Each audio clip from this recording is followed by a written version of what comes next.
Qul bifadlillah, sampaikan kepada umatmu wahai Nabi Muhammad,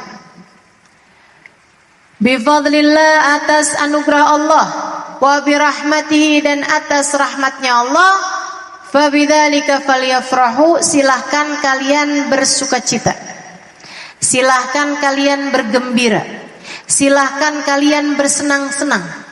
Jadi kita nih boleh kok senang-senang, kita nih boleh kok bergembira. Cuman pastikan gembiramu atas sesuatu yang diperkenankan Allah Subhanahu wa ta'ala. Jangan bergembira karena udah ngerjain dosa. Gue udah puas, gue udah labrak tuh cewek.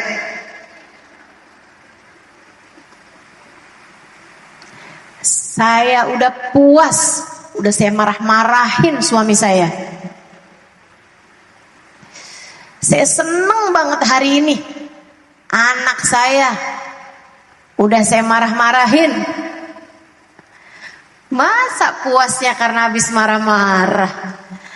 Nggak gitu tentu saja. Mudah-mudahan kita bisa bergembira, bisa puas dengan sesuatu hal yang diridhoi Allah Subhanahu wa ta'ala. Seneng-seneng itu boleh. Bahkan dengan sesuatu yang mubah, yang diperkenankan, itu juga boleh. Kita senang karena pakai baju baru, misal, boleh, bagus, nggak apa-apa. Bukan bagus juga, nggak apa-apa. Baru ada yang transfer kamu senang, boleh, nggak apa-apa. Tapi sama Allah dikasih anjuran, kamu kalau mau seneng dan senengmu berpahala. Pahalanya kayak gimana ya Allah? Dzalika khairun mimma yajma'un.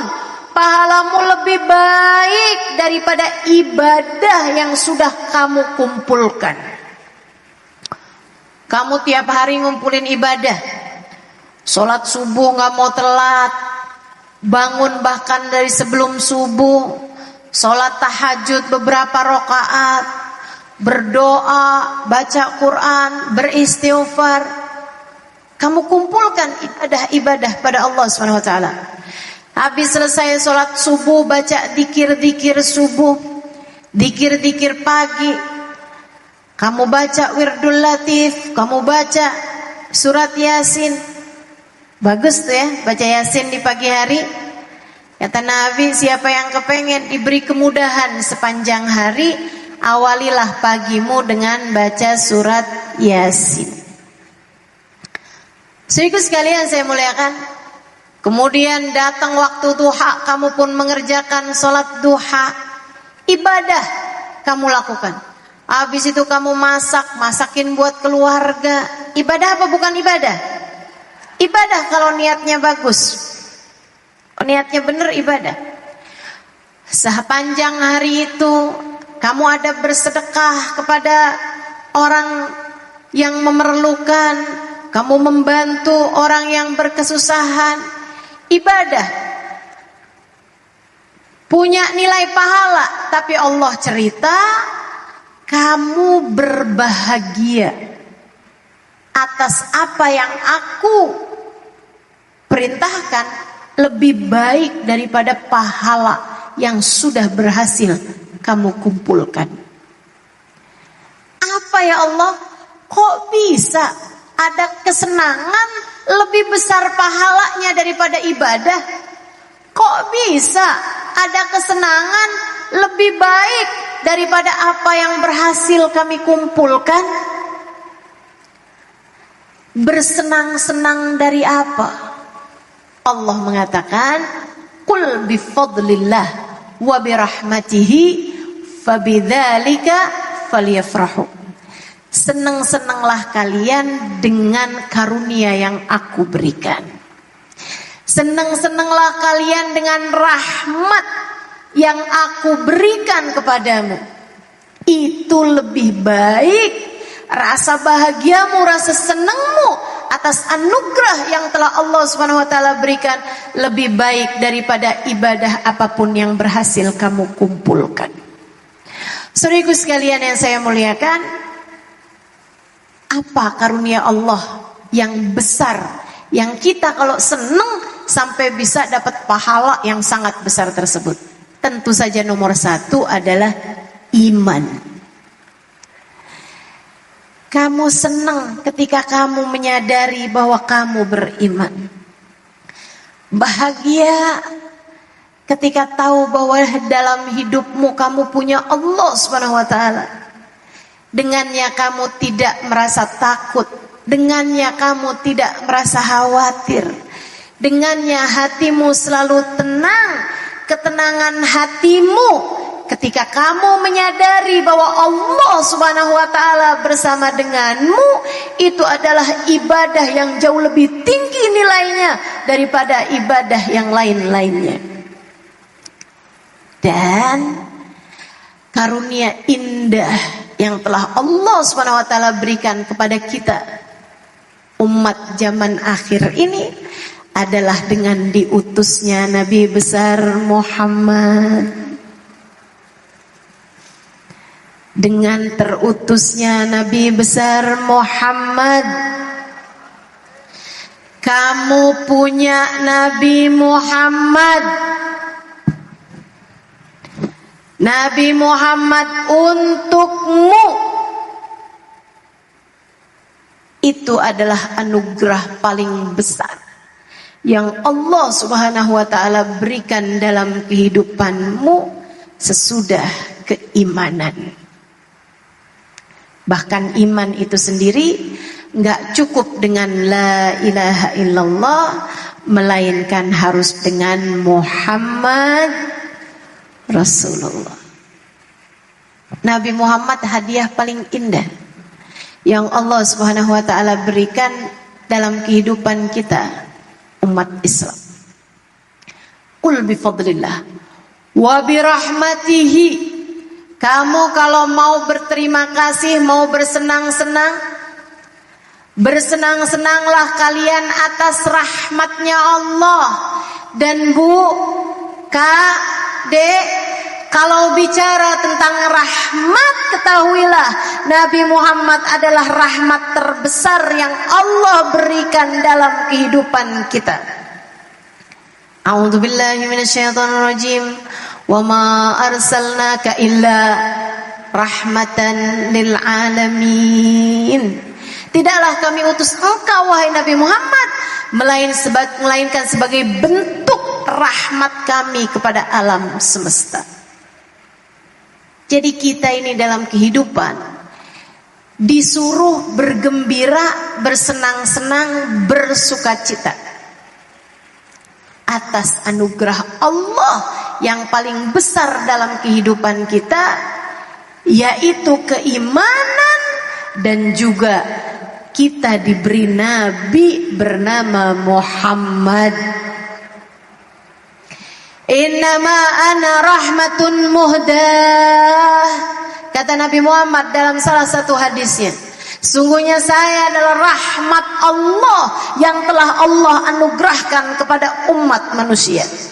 Aku adalah rahmat Allah yang dihadiahkan untuk alam semesta. Bergembiralah atas Nabi besar Muhammad. Ia adalah anugerah terindah yang Allah Subhanahu wa taala berikan dalam kehidupanmu, nikmat paling besar yang Allah Subhanahu wa taala telah memilih kamu untuk mendapatkan kenikmatan tersebut. Dan hati-hati, nikmat itu kalau besar, kalau disyukuri bakal ditambahin, kalau disia-siakan, inna adzabi lasyadid, sesungguhnya azabku sangat pedih. Takutnya kalau kita tidak pandai-pandai mensyukuri nikmat diberi Nabi besar Muhammad sallallahu alaihi wasallam, khawatirnya kenikmatan tersebut Allah cabut kembali dari dalam diri kita, sehingga kita yang hidup sebagai umat Islam, iman tercabut dan mati dalam keadaan tidak membawa iman Islam. Na'udzubillah min dzalik. La in syakartum Wala in kafartum, kalau disyukuri bakal ditambahin. Kalau disia-siakan azabku sangat pedih. Begitu kata Allah dalam Al-Quran. Nabimu Muhammad harus dihargai. Nabimu Muhammad harus disyukuri, karena beliau adalah anugerah terindah yang Allah Subhanahu wa taala berikan dalam kehidupan kita. Saya baca di surat Ali Imran ayat 164. A'udzu billahi minasyaitonir rajim. Kata Allah dalam ayat tersebut, laqad mannallahu 'alal mu'minin id ba'atha fihim rasulan min anfusihim yatlu 'alaihim ayatihi wa yuzakkihim wa yu'allimuhumul kitaba wal hikmah wa in kanu min qablu lafi dhalalin mubin. Sungguh telah benar-benar Allah anugerahkan kepada orang yang beriman kenikmatan terbesar. Itu kalau teman-teman belajar bahasa Arab, tata bahasa Arab. Karena saya kebetulan belajar bahasa Arab cukup lama. Lamnya pakai lam taukid, pakai qad. Qad itu juga harfu taukid, huruf untuk menekankan sesuatu. Kata Allah, laqad mannallahu 'alal mu'minin, sungguh telah benar-benar Allah anugerahkan kepada orang yang beriman. Ini kenikmatan terbesar, lebih daripada kenikmatan harta. Kalau kamu selalu berpikir nikmat paling besar tuh kalau kamu dikasih uang banyak, kalau kamu merasa saldo kamu lagi banyak, kamu ngerasa jadi orang paling beruntung. Begitu kamu lihat saldo kamu mulai berkurang, kamu ngerasa jadi orang paling buntung. Nikmat yang paling besar tuh bukan dikasih sama kamu jodoh. Wah, beruntung banget ya dia punya jodoh laki-laki yang ganteng, kaya, pinter. Saya nih udah hampir kepala 4, jodoh belum kelihatan hilalnya. Udah di atas kepala 3 nih, tapi belum ada juga yang datang untuk melamar. Bukan hanya itu yang namanya kenikmatan. Bahkan kamu jangan berpikir bahwa nikmat tuh ketika diberi anak. Kalau enggak dikasih anak, dia adalah orang yang gagal dalam kehidupan. Enggak gitu teman-teman sekalian, enggak gitu. Nikmat paling besar yang Allah Subhanahu wa taala berikan dalam kehidupan kita, Allah sebutkan dalam ayat yang tadi telah saya bacakan, laqad mannallahu 'alal mu'minin. Allah telah sungguh-sungguh benar-benar memberikan kenikmatan bagi umat Islam. Id ba'atha fihim rasulan. Buat mereka telah diutuskan seorang rasul bernama Muhammad. Hadiah indah dalam kehidupanmu, jangan pernah lupakan itu. Hadiah paling mewah dalam hidupmu, jangan pernah sia-siakan itu. Kamu punya Nabi Muhammad. Mungkin kalau kamu nggak ngerti, kamu mikir, emang apa enaknya Ustazah punya Nabi Muhammad? Emang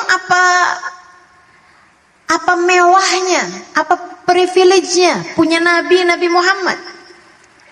Ibu-ibu saudaraku sekalian yang saya muliakan, kamu adalah umat yang disayang karena kamu punya Nabi Muhammad.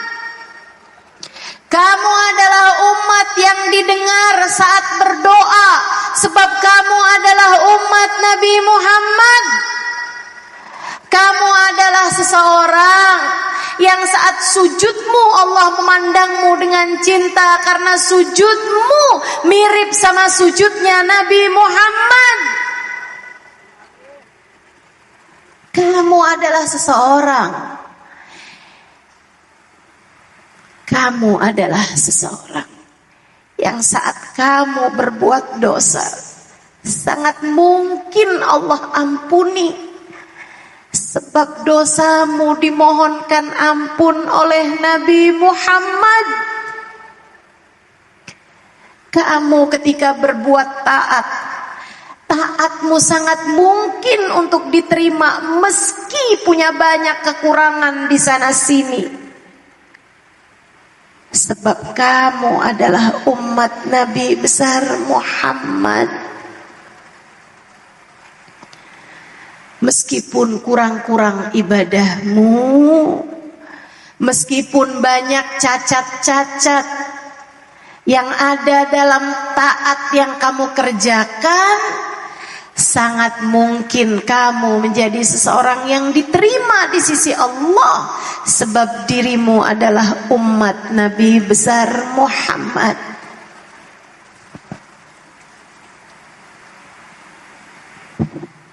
Kita punya Nabi seindah-indah Nabi.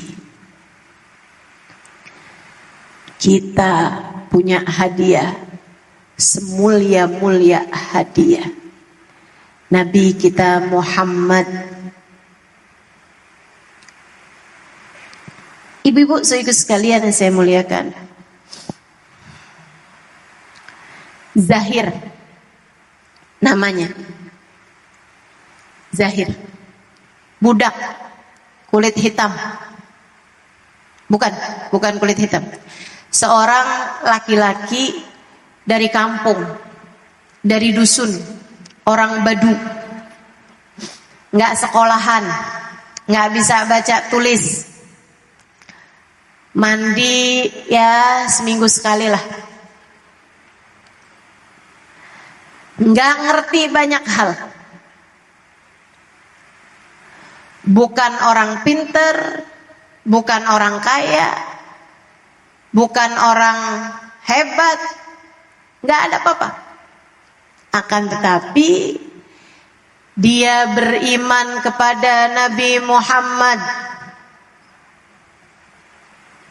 Saudariku sekalian yang saya muliakan, dia beriman kepada Nabi, penuh cinta kepada Nabi Muhammad. Satu hari Zahir lagi belanja di sebuah pasar. Pasar dia lagi milih-milih. Tiba-tiba ada seseorang yang memeluk dia dari belakang.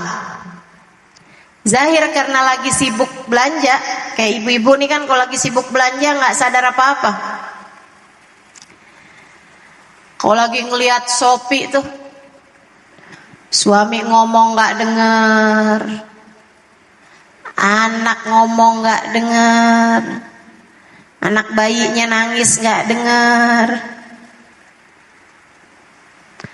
anak bayinya mainan air nggak dengar. Zahir lagi belanja, dia dipeluk orang dari belakang. Zahir bilang, apaan sih, lepasin dong. Yang meluk dia dari belakang tambah mengeratkan pelukannya. Aduh, nih saya lagi belanja nih, saya lagi sibuk nih, tolong lepaskan pelukan saya. Yang di belakang bukan melepaskan, tambah mengeratkan pelukannya. Saya berkata, wa man yabi abdi, siapa nih mau beli budak saya, kata yang di belakang. Mendengar suaranya, taulah Zahir bahwa yang memeluk beliau dari belakang adalah Nabi Muhammad. Zahir, seseorang yang dianggap tidak berharga, seseorang yang dari gunung, gak begitu banyak dikenal orang. Tapi Bu, kebayang gak Nabi memeluk dia? Kemudian Nabi Muhammad berkata, wa man yabi abdi, siapa nih mau beli? Wa man yashtari abdi, siapa nih mau beli budak saya? Man yashtari abdi. Zahir biarkan Nabi Muhammad memeluknya sampai ketika Nabi melepaskannya. Zahir berbalik kemudian berkata, liatin Rasul, sudah engkau yang jual pun saya belum ada juga yang mau beli. Lihatin, udah engkau yang jual aja nih, saya masih belum laku-laku juga Rasulullah. Rasulullah tersenyum, kemudian berkata, walakinnaka indallahi ghali ya Zahir. Walakinnaka indallahi ghali ya Zahir. Akan tetapi kamu di sisi Allah begitu mahal wahai Zahir. Tapi kamu di sisi Allah begitu berharga wahai Zahir. Bu, saya waktu dengar cerita ini pertama kali jadi mikir, ya Allah, beruntungnya Zahir. Dia nggak banyak hafal hadis-hadis Nabi Muhammad. Dia nggak banyak hafal ayat-ayat Al-Quran mungkin. Zahir, seorang yang nggak bisa baca tulis. Zahir, seorang yang berasal dari kampung. Zahir, seseorang badui, seorang dari dusun, dari gunung, yang nggak terlalu banyak paham etika. Akan tetapi ketika ia dicinta oleh Nabi Muhammad, ketika ia mencintai Nabi Muhammad, kemudian dia dicintai oleh Nabi Muhammad, derajatnya menjadi begitu bernilai di sisi Allah Subhanahu wa taala. Walakinnaka 'indallahi ghali ya Zahir. Tapi kamu begitu bernilai di sisi Allah wahai Zahir. Saya jadi bertanya-tanya pada diri saya sendiri, seperti apa nilai saya di sisi Allah? Seperti apa nilai saya di sisi Allah? Tergantung dari seperti apa nilai saya di hadapan Nabi Muhammad. Sebab Zahir ketika ia dicintai oleh Nabi Muhammad, dia menjadi seseorang yang berharga, terlepas dari segala kesederhanaan yang dia punya. Kamu, uangmu bisa jadi lebih banyak dari Zahir. Kamu, ilmumu bisa jadi lebih banyak daripada Zahir. Kamu, pengetahuanmu bisa jadi lebih banyak daripada Zahir. Rumahmu lebih luas daripada rumah Zahir. Pendidikanmu lebih panjang daripada pendidikannya Zahir, yang bahkan tidak pernah mengenyam sekolahan, tak pernah makan bangku sekolahan, teman-teman. Akan tetapi, silahkan tanyakan pada dirimu, adakah kamu bernilai di sisi Allah Subhanahu wa ta'ala? Seberapa nilaimu kiranya di sisi Allah? Tergantung dari seberapa kamu mengambil hadiah terindah yang Allah berikan di alam semesta ini, bernama Sayyiduna Muhammad.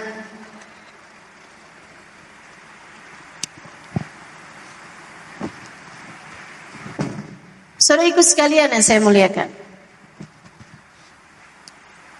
ada begitu banyak orang-orang yang asalnya bukan siapa-siapa, tapi karena cinta mereka dan dicinta oleh Nabi Muhammad, menjadikan mereka bernilai di sisi Allah Subhanahu wa ta'ala.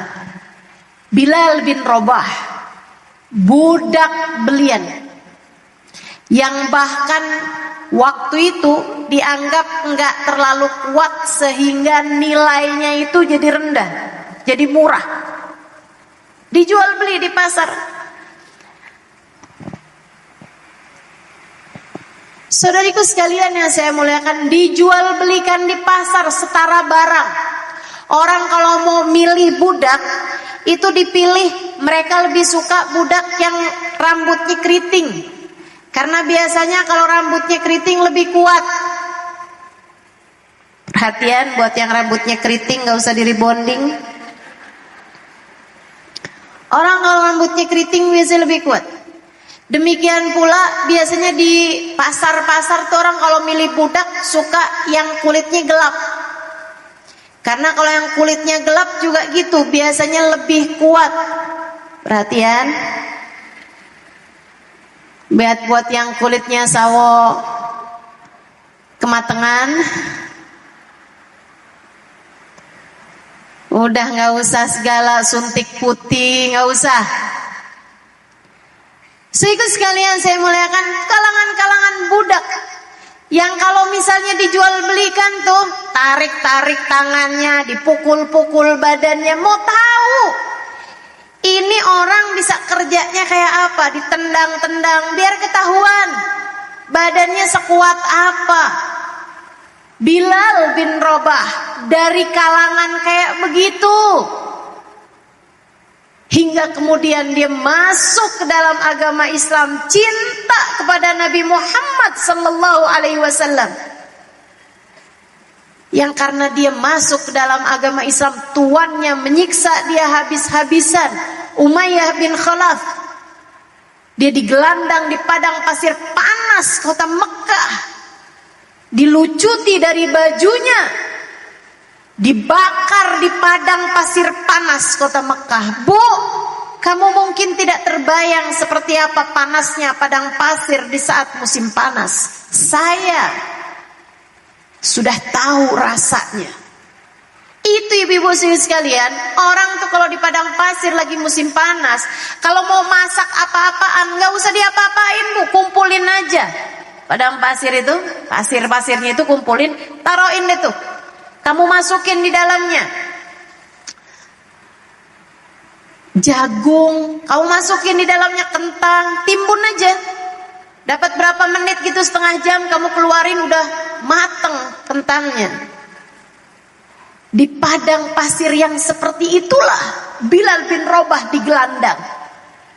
Saudaraku sekalian yang saya muliakan, hitam-hitam kulitnya, bukan hanya karena memang warnanya hitam, akan tetapi menjadi keras karena panasnya padang pasir pada masa-masa tersebut. Masih pula dilucuti, dipecuti, ditaruh batu di atas punggungnya. Seraya majikannya bilang, tarik din Muhammad, utruk din Muhammad, tinggalin gak agamanya Muhammad. Kata Bilal bin Rabah, ahad, ahad, ahad, sampai ia pingsan. Kalau udah pingsan, dibawa pulang sama majikannya. Kadang-kadang diikat, badannya diikat di tali, talinya dibawa sama kuda, bawa pulang sampai ke rumahnya. Sayyidina Abu Bakar yang menyaksikan pemandangan tersebut gak sampai hati, dia kumpulkan uangnya, dia beli Bilal bin Rabah dari Umayyah bin Khalaf. Habis dibeli, kasihin kepada Nabi besar Muhammad. Hadiah untukmu wahai Rasul, dia beriman, karenanya dia disiksa oleh majikannya. Nabi Muhammad sangat berterima kasih kepada Sayyidina Abu Bakar. Dan Bilal kemudian menjadi salah satu dari sahabat-sahabat besar dalam Islam. Bilal bin Rabah pernah digelandang di padang pasir panas kota Mekah. Allah ketika hendak memuliakannya, bu, tempat paling menakutkan di Mekah itu adalah padang pasirnya. Sementara tempat paling mulia di kota Mekah bernama Ka'bah. Ibu-ibu saudaraku sekalian yang saya muliakan, masih di atas muka bumi ketika terjadi Fathu Mekah, pembukaan kota Mekah, Allah Subhanahu wa taala memerintahkan untuk dikumandangkan azan di kota Mekah. Nabi Muhammad memanggil Bilal, itlaq fawqal Ka'bah, naiklah di atas Ka'bah wahai Bilal dan kumandangkanlah azan. Ibu saudariku sekalian, Bilal menjadi satu-satunya orang yang pernah ada di atas Ka'bah atas perintah Nabi besar Muhammad sallallahu alaihi wasallam. Beliau azan dari tempat termulia di atas muka bumi ini, yaitu Ka'bah, dan dia melantunkan azan dari atasnya kota, dari atasnya Ka'bah tersebut. keberadaan Nabi Muhammad dalam hati seseorang menjadikan orang tersebut mulia. Kamu juga gitu. Kamu pengen jadi orang mulia. Dunia hingga kelak di hari akhirat gampang caranya. Taruh Nabi Muhammad dalam hatimu. Cintai Nabi Muhammad semampumu mencintai seseorang.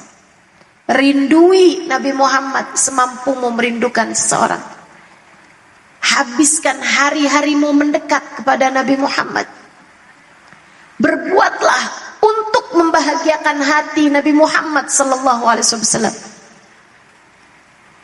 Kalau sungguh-sungguh cintamu kepada Nabi, Allah akan memandangmu dan kemudian dimuliakannya dirimu, sebab kamu di akhirat nanti akan dekat dengan orang paling mulia di atas muka bumi ini. Tapi kalau urusanmu harta dunia melulu, jabatan dunia melulu, cinta manusia melulu, yang kamu pikirin gak lain gak bukan, hari-hari kamu urusannya biar suami gak berpaling hati, hidung kurang mancung dimancungin, alis kurang cakep disulam, bibir kurang merah disulam. Saudariku sekalian saya muliakan, tarik benang sana, tarik benang sini. Itu muka pakaian.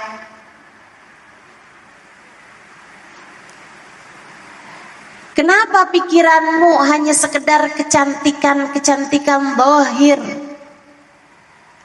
Kamu kepengen jadi seseorang yang mulia, hatimu liatin, ada Nabi Muhammad apa belum? Wah, kalau duit saya banyak, saya tidak akan direndahkan orang. Siapa bilang? Siapa bilang? Ada banyak kok orang-orang kaya yang kemudian dihinakan Allah Subhanahu wa taala, bisa banget. Emang gak lihat TV apa? Yang duitnya gak berseri, kemudian pada ketangkep sama KPK, berakhir di penjara. Di dunia aja udah dihinakan sama Allah Subhanahu wa taala, apalagi di akhirat. Bukan begitu?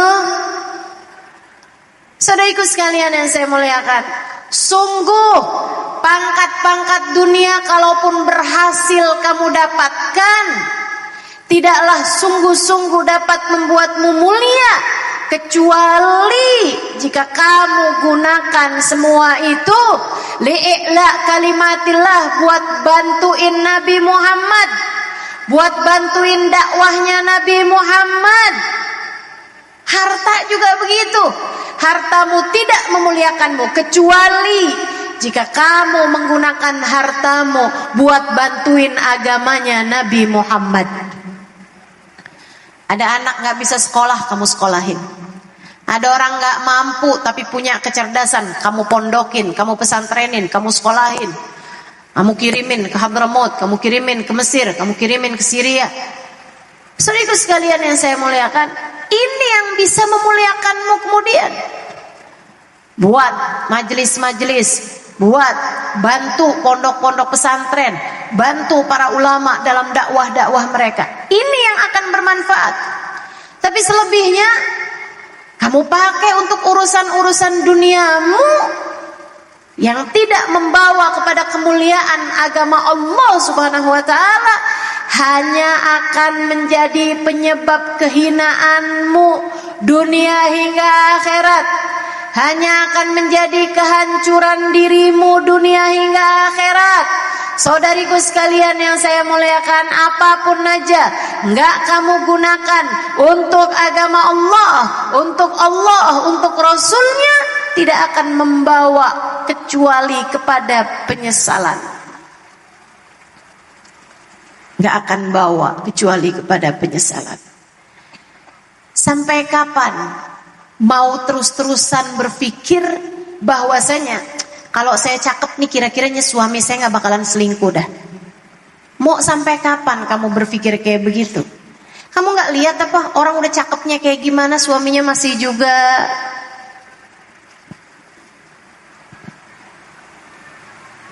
Tenang teman-teman saudariku sekalian, tenang. Urusannya bukan cuman sekedar kecantikan zahir. Urusannya bukanlah sekedar harta, bukanlah sekedar hal-hal yang berbau seperti itu, enggak gitu. Hati manusia bahkan berada dalam genggaman Allah, Tuhannya. Dan Allah, kalau lihat di dalam hatimu terdapat Nabi Muhammad, Allah akan cintai hatimu. Dan Allah akan jadikan orang-orang di sekelilingmu mencintaimu. Allah akan memuliakan hidupmu dunia sebelum akhirat. Bilal bin Rabah, budak belian, setara barang. Ketika Allah lihat cahaya Nabi Muhammad ada dalam hati Bilal, Allah memuliakannya menjadi satu-satunya orang yang pernah ada di atas Ka'bah untuk mengumandangkan suara azan. Gak pernah ada lagi sesudahnya orang naik di atas Ka'bah buat azan. Gak ada. Hanya Bilal bin Rabah, budak belian, dianggap hina dina. Kemudian Allah kalau muliakan bisa semulia-mulianya. Begitu pula dengan dirimu. Begitu pula dengan anak-anakmu. Begitu pula dengan cucu-cucumu. Kamu kepengen anak kamu jadi anak yang mulia. Kamu pengen cucumu jadi orang mulia dunia maupun akhirat. Gampang. Masukkan dalam hati anakmu, cucumu rasa cinta kepada Nabi Muhammad. Gimana caranya Ustazah? Ini pernah ditanyakan kepada ibunya guru kami, Ubabah Zahra, ibunda dari Habib Umar bin Hafiz. Beliau punya anak banyak, anaknya soleh-solehah semua. Anaknya jadi orang-orang mulia semua. Yang laki-laki, anaknya yang nomor 1 namanya Habib Ali Masyhur, Mufti Hadramaut pada zamannya. Meninggal dunia beberapa tahun yang silam, di masa Covid meninggalnya. Putra beliau yang nomor 1. Putra beliau yang nomor terakhir, anak laki-laki yang terakhir, Habib Umar bin Hafiz. Siapa di antara kita yang gak tahu kemuliaannya Habib Umar bin Hafiz? Saudariku sekalian yang saya muliakan, kawan saya datang kepada Ubabah Zahra, ibunda dari Habib Umar, Habib Ali Masyhur, dan anak-anak beliau yang lain. Ubabah nih punya anak orang mulia semuanya. Ubabah, Masya Allah semuanya. Pengen tahu apa sih resepnya, bagaimana caranya bisa punya anak-anak yang mulia. Ubabah Zahra sambil senyum beliau jawab, ini teman-teman saya sekalian, perempuan paling senyuman, salah satu dari perempuan yang paling sering tersenyum yang pernah saya lihat. Saya sampai nggak tahu muka beliau kalau lagi nggak senyum tuh kayak gimana. Dari selalunya tersenyum. Alhamdulillah berkali-kali, banyak kali saya bersama dengan teman-teman yang lain berjumpa dengan beliau. Hampir di setiap perayaan-perayaan, acara-acara yang kami adakan, Ubabah Zahra akan datang di Daruz Zahra, tempat kami tinggal. Itu kalau salaman, Kif halik Halimah, bkhair Halimah, kif ahlik Halimah. Masya Allah, senyum lebar. Jadi ditanya sama teman saya juga beliau senyum. Katanya teman saya, gimana caranya Hubabah biar kita punya anak-anak nih, biar jadi anak-anak yang soleh-solehah. Kayak Hubabah Zahra punya anak-anak soleh-soleh. Hubabah Zahra balik tanya, jadi kamu punya anak? Iya Hubabah, ada. Saya punya sekian anak. Dijawab sama teman saya, kamu kepengen anak kamu jadi anak yang soleh? Betul Hubabah, pengen. Kamu kepengen anak kamu jadi orang mulia? Betul Hubabah. Kamu pengen anak kamu jadi orang yang sholatnya bagus? Bakti sama Allah? Iya. Cinta sama Rasulullah? Iya Bapak.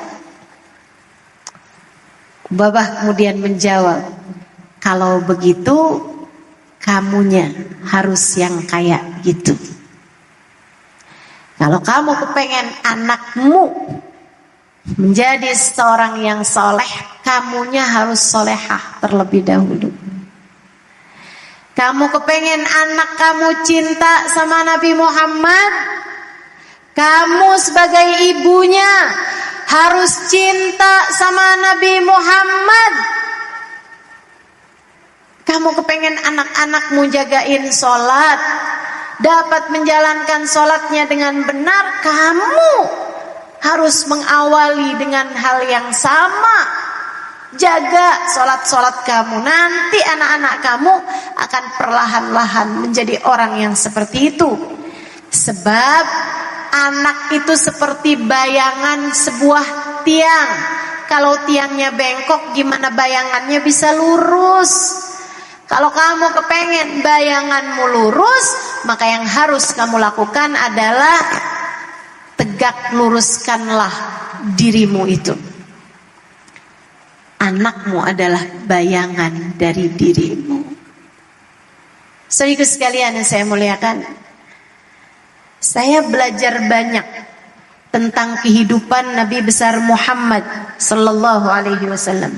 Saya baca banyak sirah-sirahnya Nabi Muhammad. Saya dengerin banyak kajian-kajian tentang baginda Nabi besar Muhammad sallallahu alaihi wasallam.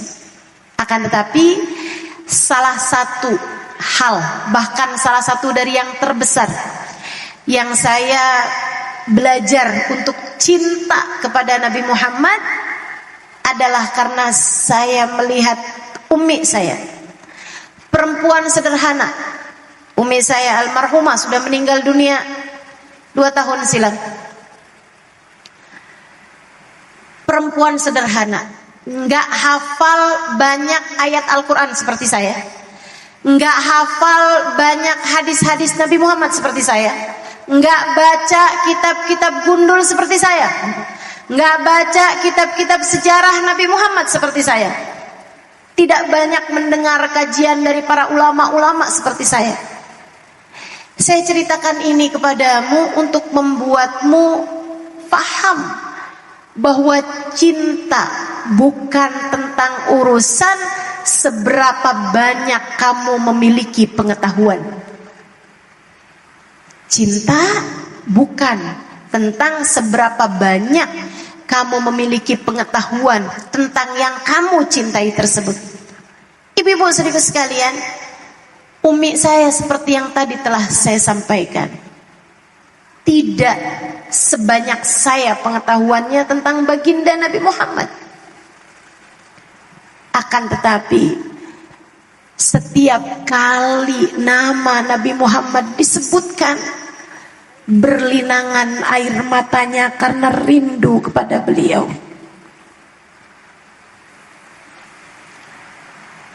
Kamu mungkin akan menangis ketika diceritakan tentang perjuangan Nabi Muhammad.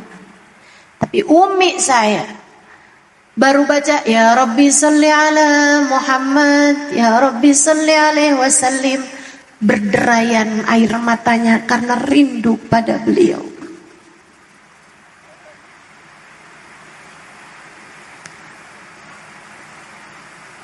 Malam-malamnya, siang harinya, berisi dengan air mata kerinduan kepada baginda Nabi besar Muhammad. Hingga sekitar 2 tahunan sebelum beliau meninggal dunia, beliau sering sekali berkata, Umi kangen sama Nabi Muhammad. Umi kangen sama. Saya sering melihat perempuan-perempuan menangis rindu kepada suaminya yang telah meninggal dunia. Sering. Saya sering melihat ibu-ibu menangis karena rindu kepada anaknya yang sudah meninggal dunia, atau bahkan kepada anaknya yang sedang berada jauh dari dirinya. Anaknya lagi sekolah berapa tahun gitu, ibunya nangis, ya Allah kangennya sama anak saya, Allah kangen sama anak saya. Dari situ kita tahu betapa cintanya dia kepada anaknya, betapa cintanya dia kepada suaminya yang telah meninggal dunia tersebut. Tapi pernahkah kamu melihat dalam kehidupanmu di alam nyata orang di sekitarmu menyatakan rindu kepada Nabi Muhammad tanpa ada pendahuluan? Enggak karena lagi dengerin maulid, enggak karena lagi dengerin kisah-kisah Nabi, enggak. Biasa aja lagi duduk-duduk, kemudian Umi saya bilang, kangen sama Nabi Muhammad, ya Allah kangen sama Nabi Muhammad. Sampai Umi saya bilang, kamu jangan doain Umi panjang umur deh. Udah ya, gak usah doain Umi panjang umur. Ya Mi, kita kan kepengen Umi panjang umur. Jangan. Umi kenapa Mi gak pengen panjang umur? Umi udah kangen sama Nabi Muhammad. Umi udah kangen sama Nabi Muhammad. Ibu-ibu saudariku sekalian, air mata kerinduan gak bisa bohong. Cinta gak bisa bohong. Ayah sabu annal hubba munkatimun ma baina munsajimin minhu wa muttarimi. Emang kamu pikir cinta itu bisa disembunyikan? Kalau air mata terus-terusan selalu mengalir dari kedua mata seseorang, gak bisa disembunyikan. Dan itu membuat kami anak-anaknya belajar untuk mencintai Nabi besar Muhammad. Enggak harus dari ulama, tapi dari seorang ibu yang punya cinta, anak-anak akan belajar tentang rasa cinta. Kamu pengen anakmu mulia, belajarlah mencintai Nabi Muhammad. Belajarlah merindui Nabi Muhammad. Tunjukkan itu kepada anak-anakmu. Anak-anakmu akan ngerti. Kalau suatu hari anak-anakmu melihatmu mengalir air mata di waktu malam, kemudian dia bertanya, Umi nangis kenapa Mi? Biasa banget kalau anak mendengar iya tuh bapak kamu tuh bikin sedih hati Umi. Misalnya gitu, ayah kamu bikin sedih hati ibu, atau papa kamu tuh nyiksa selama ini sama mama. Itu udah sering teman-teman sekalian. Kamu merasa dihianati, kamu merasa ditinggalkan, biasa aja. Tidak mendidik apa-apa ke dalam hati anak-anakmu, selain bahwa rasa cinta kepada manusia, rasa cinta kepada seseorang harus sebesar itu. Enggak perlu kayak gitu. Kamu hanya akan bikin anakmu menjadi orang yang mendewakan cinta manusia. Kamu ngajarin anak-anakmu untuk menjadikan cinta manusia begitu yang paling penting dalam hatimu, menjadikan sebab sedih atau bahagianya dirimu itu. Tapi gimana kiranya kalau anak terbangun di waktu malam Kemudian melihat ibunya lagi tahajud, habis tahajud nangis, tanyain, "Mama nangis kenapa, Ma?" "Ya Allah, Nak, Mama takut." "Takut kenapa, Ma?" "Takut di akhirat gak bisa kumpul sama Nabi Muhammad. Takut di akhirat Mama gak bisa barengan sama Nabi Muhammad."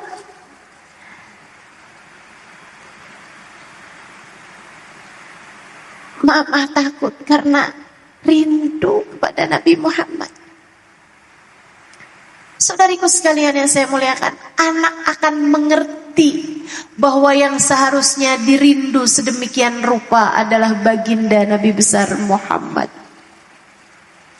Bahwa seseorang yang harus kita muliakan di atas muka bumi ini, yang cintanya benar-benar memuliakan, adalah mencintai Nabi Muhammad. Lihat Bilal, ketika cinta di hatinya membuat dia terpenuhi, bahkan menjadi ringan baginya derita-derita dunia, Allah Subhanahu wa taala memuliakan dia di dunia dengan menjadi sahabat Nabi besar Muhammad sallallahu alaihi wasallam, yang bahkan menjadi satu-satunya yang Allah perintahkan untuk berdiri di atas Ka'bah mengumandangkan suara adzan. Di dunia mulia, di akhirat jangan lagi kau tanya. Nabi pernah berkata, "Wahai Bilal, apa yang kamu lakukan dengan sendal apa ya? Kalau orang Jawa namanya sendal bakyak. Kalau di kita sendal jepit lah ya. Sendal jepit swallow biasanya. Yang suka dipakai buat ke kamar mandi. Kita ini sunnah di dalam kamar mandi pakai sendal. Sunnah tuh. Nabi Muhammad perintahkan. Sahabat menjalankannya. Jadi para sahabat Nabi Muhammad kalau lagi kamar mandi, kalau lagi wudhu pakai sendal. Nabi tanya, "Wahai Bilal, apa yang kamu laksanakan dengan sendal kamar mandimu itu?" "Emang kenapa gitu Rasul?" Kata Bilal heran sama pertanyaannya Nabi.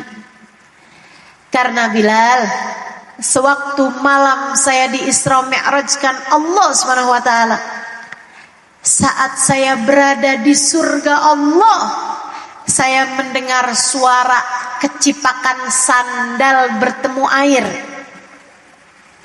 Saya pun bertanya kepada malaikat Jibril, 'Sendal siapakah itu wahai Jibril?' Malaikat Jibril menjawab, 'Itu adalah sandal kamar mandinya Bilal bin Rabah.' Orangnya masih ada di atas muka bumi, sendal kamar mandinya udah menunggunya di dalam surga Allah Ta'ala. Masuk surga sama sendal-sendalnya. Bu, masuk surga sama japit-japitnya. Kayak apa mulianya. Seseorang yang bahkan bukan hanya memuliakan, bukan hanya menjadi penyebab kemuliaan anaknya, bukan hanya jadi penyebab kemuliaan istrinya, bukan hanya jadi penyebab kemuliaan orang tuanya, akan tetapi bahkan menjadi penyebab kemuliaan sandalnya. Sampai sesendal-sendalnya Allah muliakan. Bilal bin Rabah namanya. Seseorang yang bahkan dulunya dianggap sebagai budak yang diperjualbelikan di pasar. Bilal kemudian menjawab, "Wahai Rasul, saya tiap kali batal wudhu segera wudhu lagi. Dan saya Rasul, setiap kali habis wudhu nggak akan bicara apa-apa sampai saya melaksanakan sholat sunnah tahiyatul wudhu, sholat sunnah wudhu 2 rakaat." Kata Nabi Muhammad, "Itu sebabnya Bilal, saya mendengar suara sandal kamar mandimu di dalam surga Allah Subhanahu wa ta'ala. Saudariku sekalian yang saya muliakan, Bilal cintanya kepada baginda Nabi Muhammad, ia rengkuh hadiah terindah yang Allah berikan dalam kehidupannya hingga ia mulia. Dan karena mulianya, ia tidak pernah takut terhadap apapun, terutama terhadap kematian. Saat lagi sakaratul maut, istrinya teriak-teriak di samping Bilal. Kata istrinya, wa karbah ala Bilal, wa karbah ala Bilal. Duh, kesiannya Bilal, duh, kesiannya Bilal, kesian Bilal. Bilal kesakitan nih, kesian banget Bilal, kesian Bilal. Istrinya berteriak-teriak, wa karbah ala Bilal. Bilal yang mendengar itu justru menjawab, menyahut, wa tarabah gadan alqal ahibbah Muhammadan wa hisbah. Kata Bilal, jangan katakan alangkah kesiannya Bilal, sampaikan duh senangnya Bilal, duh senangnya Bilal. Sebab Bilal esok hari sudah akan bersama dengan kekasih hati Nabi besar Muhammad. Nabi besar Muhammad, wahisbah, dan rombongan Nabi besar Muhammad. Kamu, adakah kematianmu akan menjadi saat sukacitamu? Atau juga justru kematian menjadi saat paling mengenaskan dan menyedihkan dalam hidupmu? Semua dari kita pasti mati, teman-teman.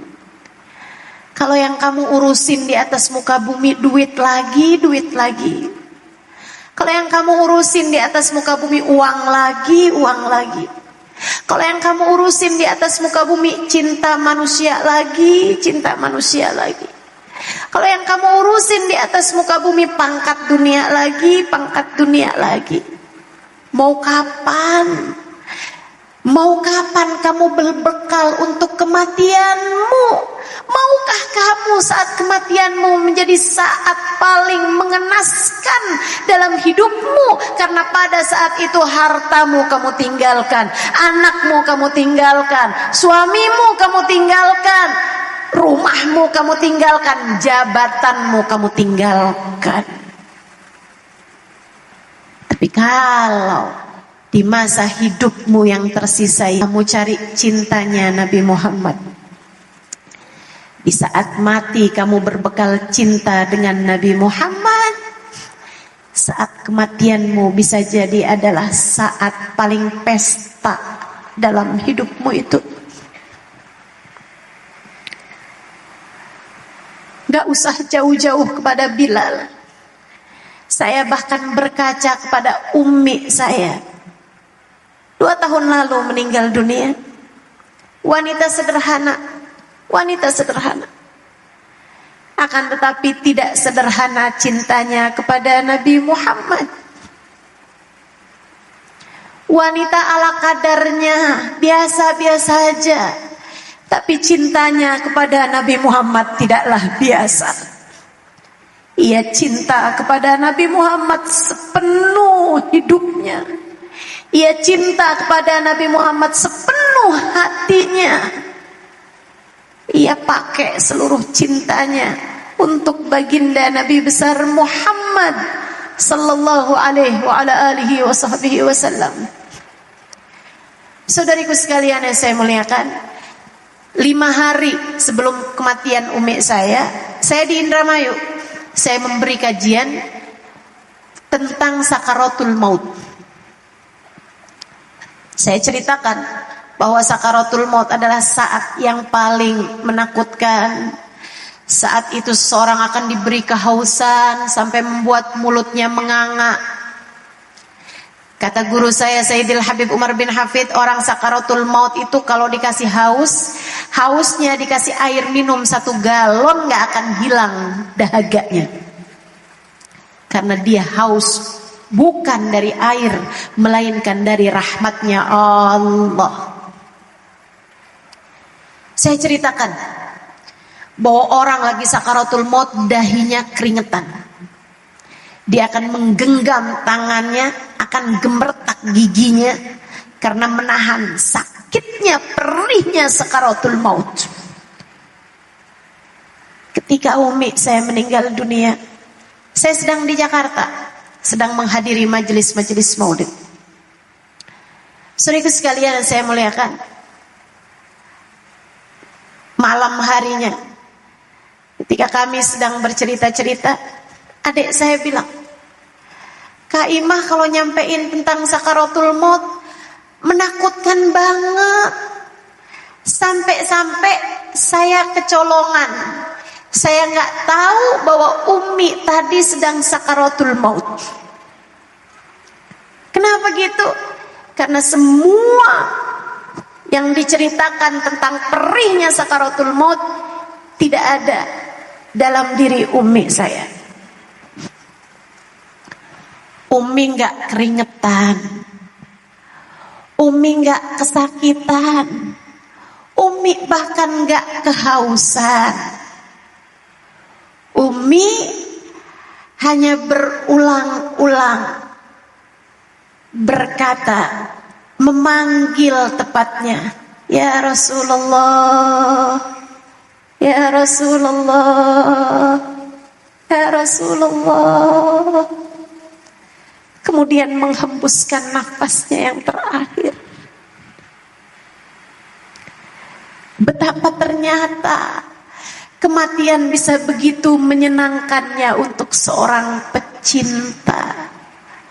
Pecinta baginda Nabi besar Muhammad. Kamu mau siap-siap apa selain cinta? Kamu bisa bekalan apa buat sakaratul maut kamu selain rindu kepadanya? Kamu mau bekalan sholat yang bahkan masih sangat bising itu? Kita nggak akan tinggal sholat teman-teman. Tentu kita nggak akan tinggal sholat. Kita umat Nabi Muhammad Sallallahu Alaihi Wasallam. Kita umat Islam.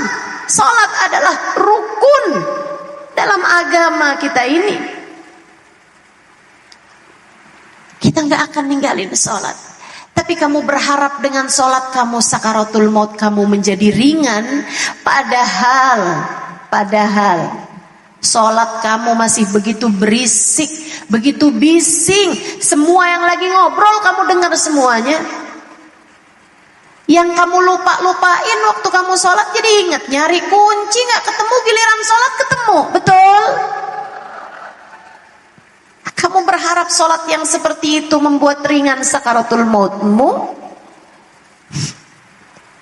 Apa yang bisa kamu banggakan untuk menjadi bekal? Saya belajar dari umi saya.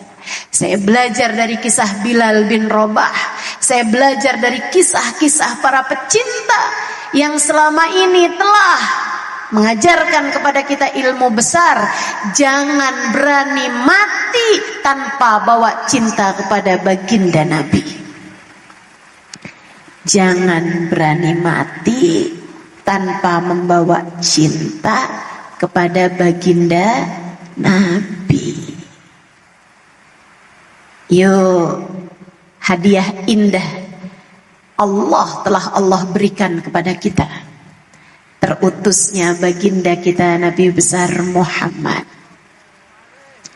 Cintai Nabi Muhammad dengan hatimu. Perbanyak sebut namanya dengan lisanmu. Perbanyak mengamalkan sunnahnya dengan seluruh anggota tubuhmu. Niatkan hidupmu untuk mendekat kepada Allah dan mendekat kepada Nabi kita Muhammad Sallallahu Alaihi Wasallam. Dengan cara itu kita telah menghargai nikmat terutusnya Nabi besar Muhammad, sehingga insya Allah la in syakartum la azidannakum.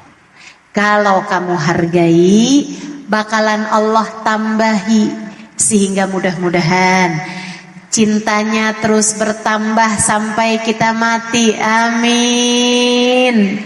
Rindunya terus bertambah sampai suatu saat dibayar dengan pertemuan. Amin. Semoga rasa yang ada di dalam hati kita terus Allah tambahkan, Allah tambahkan, Allah tambahkan. Saya doakan yang ada di tempat ini dan yang mendengarkan kajian saya, yang sudah punya rasa cinta kepada Nabi Muhammad, semoga Allah tambahkan. Yang sudah punya rasa cinta kepada Nabi Muhammad, semoga Allah tambahkan. Ya Allah, tambahkanlah cinta kami kepada baginda Nabi besar Muhammad. Sebuah cinta yang membuat kami layak dipertemukan. Sebuah cinta yang membuat kami layak dipertemukan, ya Allah. Sebuah cinta yang kelak menjadikan matanya dapat memandang wajah indah Nabi Muhammad. Sebuah cinta yang kelak menjadikan telinganya dapat mendengar suara baginda Nabi besar Muhammad. Sebuah cinta yang membuat lisannya kelak dapat mengucapkan salam langsung di hadapan Nabi Muhammad.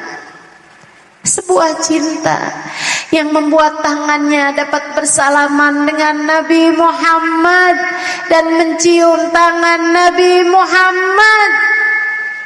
Sebuah cinta yang menjadikan kakinya melangkah di belakang Nabi besar Muhammad. Ya Allah, dan yang di hatinya belum terdapat cinta kepada Nabi Muhammad, kami memohon padamu ya Allah, jangan keluarkan ia dari majelis ini kecuali setelah Engkau kasihani hatinya. Kecuali setelah Engkau kasihani hatinya dan Engkau letakkan cinta di hatinya kepada Nabi Muhammad.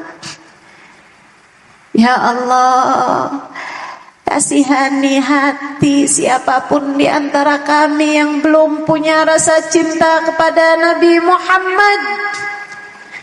Jangan biarkan ia mati tanpa membawa cinta kepada Nabi Muhammad, ya Allah. Taruhkan dalam hati kami dan hati keluarga kami, hati orang-orang yang kami sayangi, rasa cinta kepada Nabi Muhammad. Cinta yang dapat menyelamatkan dia di akhirat nanti, ya Allah. Cinta yang dapat memuliakan hidupnya di akhirat nanti, ya Allah. Cinta yang dapat memuliakan hidupnya di saat sakaratul maut nanti, ya Allah. Cinta yang dapat memuliakan hidupnya saat berada di atas muka bumi ini, ya Allah. Sayangilah semua kami, ya Allah. Taruhkanlah dalam hati kami rasa cinta kepada Nabi Muhammad. Jangan biarkan seorang pun di antara kami terhalang untuk berada dalam rombongan Nabi Muhammad di akhirat nanti, ya Allah. Jangan biarkan siapapun di antara kami terhalang dari berada dalam rombongan Nabi Muhammad, ya Allah. Perkenankan semuanya untuk bisa ada dalam rombongan Nabi Muhammad, ya Allah. Ampunilah segenap dosa-dosa kami, tutupkanlah segenap aib-aib kami. Ampunilah segenap dosa-dosa kami, tutupilah segenap aib-aib kami. Bersihkanlah hati kami, ya Allah, dari segala penyakit-penyakitnya, ya Allah, dengan berkat Nabi besar Muhammad. Ya Allah, yang sedang sakit di antara kami, sembuhkanlah, ya Allah. Yang sedang sulit di antara kami, mudahkanlah, ya Allah. Yang sedang diuji di antara kami, karuniakanlah kesabaran kepadanya, ya Allah. Bimbinglah kami semua, sebab kami adalah umat Nabi Muhammad sallallahu alaihi wasallam. Dengan berkat Nabi Muhammad, ya Allah, ya Allah, ya Allah,